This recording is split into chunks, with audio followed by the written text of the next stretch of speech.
Olá pessoal, nesse vídeo aqui eu vou falar sobre fórmulas e variáveis. Bom, primeira coisa a gente precisa definir, né? O que é uma fórmula? Uma fórmula é uma sentença matemática que relaciona duas ou mais grandezas. Então, alguns exemplos aqui, né? A fórmula da velocidade, que é espaço sobre tempo, a fórmula para o lucro, que é a receita menos custo, a fórmula para a densidade, que é massa sobre volume. Variável. O que é uma variável? Uma variável é uma representação matemática da variação de valores em uma fórmula. Então, por exemplo, na fórmula da velocidade, a gente tem três variáveis. A gente tem velocidade, espaço e tempo. Na fórmula do lucro, a gente tem três variáveis também: lucro, receita e custo, né? Só para dar alguns exemplos. Exemplo 1, né? Vamos resolver então um problema envolvendo fórmula aqui. Qual é a velocidade escalar média em km por hora de uma pessoa que percorre a pé 1.200 metros em 20 minutos? Bom, como aqui a unidade, né, é quilômetros por hora, a gente precisa primeiro passar ali os metros para quilômetros, né, vai ser 1,2, e passar os 20 minutos para a hora, né, se a gente dividir 20 por 60, né, porque uma hora tem 60 minutos, a gente vai ter então aí 0,333, né, ou um terço, né, que é a mesma coisa. Fazendo as contas, então a gente vai chegar ali, né, em 3,6 km por hora. Então, é uma fórmula que relaciona espaço-tempo para obter a velocidade, né, e a gente sempre tem que lembrar aí das unidades, né, de passar aí para as unidades corretas, né. Exemplo 2. Para produzir 20 peças de roupas, um comerciante gastou R$5.000. Então, esse é o custo, né, seria o custo para produzir, então, 20 peças de roupa. Se ele conseguiu faturar R$6.000, ou seja, a receita dele, né, em vendas, qual foi o seu lucro? Como o lucro é receita menos custo, então 6.000 que ele faturou, menos os 5.000 que ele gastou, né, para produzir as peças, então lucro de R$1.000.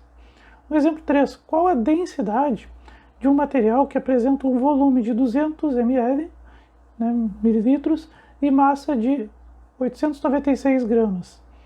Então, se a gente for dividir aí, né, 896 gramas por 200 ml, a densidade é de 4,48 gramas por mililitro.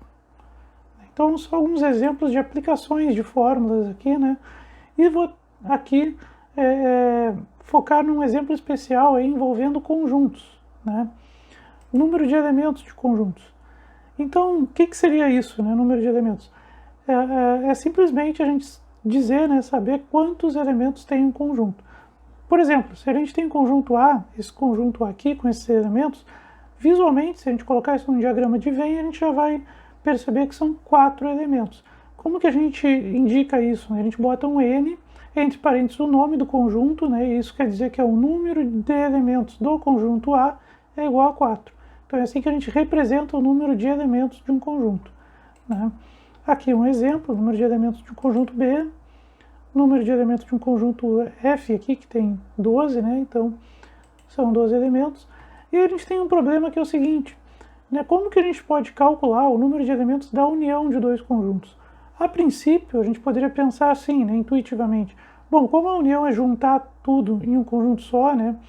Juntar vários conjuntos em um só, aqui no caso tem 2, né, A e B, eu vou somar tudo, né?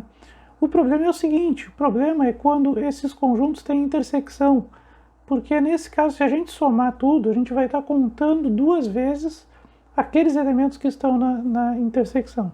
Então, se a gente for pensar pela soma, né, o conjunto A tem 5 elementos, o conjunto B tem 4, então dá 9. Tá, mas acontece que alguns elementos de A também estão em B, e esse a gente vai contar repetido. Então, para não contar repetido, a gente teria que descontar eles, né?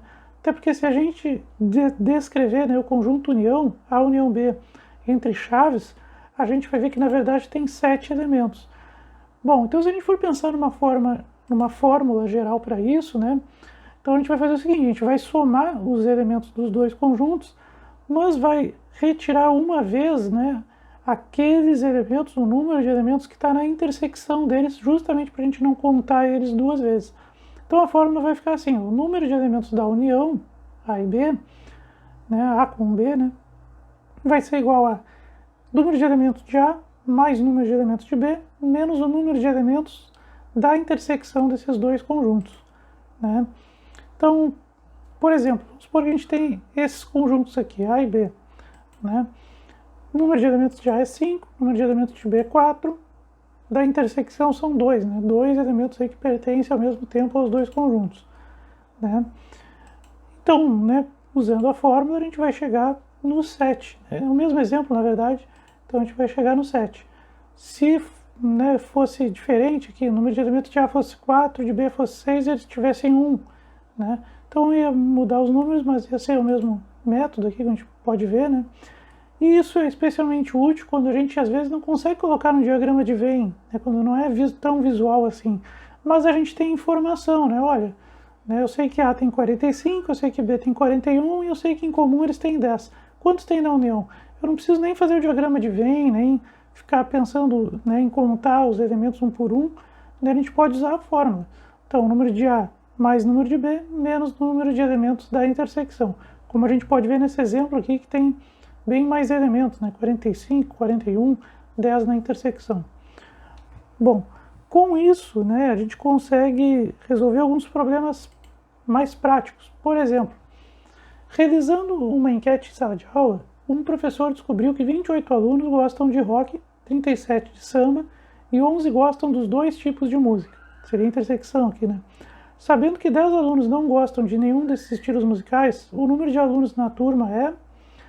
Bom, então a gente pode interpretar dessa maneira aqui, esse problema prático dessa maneira. A gente pode, vou chamar aqui de R de rock, né, S samba, R intersecção S, portanto, né, tem ali, e a gente pode fazer essa conta diretamente. Então a gente sabe que a união aí, né,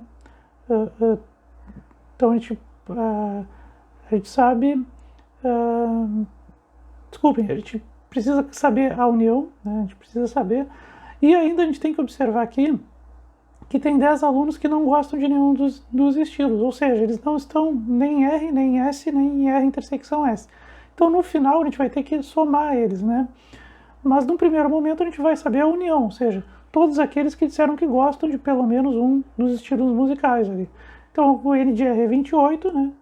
O N de S é 37, que é o número dos que gostam de samba, e a intersecção tem 11. A gente não precisa fazer o diagrama aqui de Venn, até porque são conjuntos grandes, mas a gente pode usar essa fórmula, né? Então, para fazer 28 mais 37 menos 11, sei que 54 responderam que gostam de pelo menos um, alguns responderam que gostam dos dois, e aí eu me lembro que tem aqueles 10 que não gostam de nenhum, né? E aí somo eles, então o total aqui vai ser 64 alunos. Outro exemplo, em uma pesquisa do IBGE, descobriu-se que 300 pessoas gostam de arroz, 200 de feijão e 150 gostam dos dois tipos de comida. Sabendo-se que 40 pessoas não gostam nem de feijão nem de arroz, o número de entrevistados foi de... Bom, essas 40 pessoas que não gostam nem de um nem de outro, a gente vai ter que somar elas no final. Vamos ver quem está na união, né? Quem gosta de arroz ou feijão, podendo ter a possibilidade de gostarem de ambos, né? Que é a intersecção. 300, aí foi chamado conjunto A, né? Quem gosta de arroz, conjunto F, quem gosta de feijão. E então a intersecção F vai ser 150, gostam dos dois, né? Somando tudo, né? 300 mais 200, né? Menos 150, dá 350. E eu me lembro que tem 40 pessoas que responderam que não gostam nem de um, nem de outro. Então o total de entrevistados aí foi de 390. Era isso, pessoal. Até a próxima.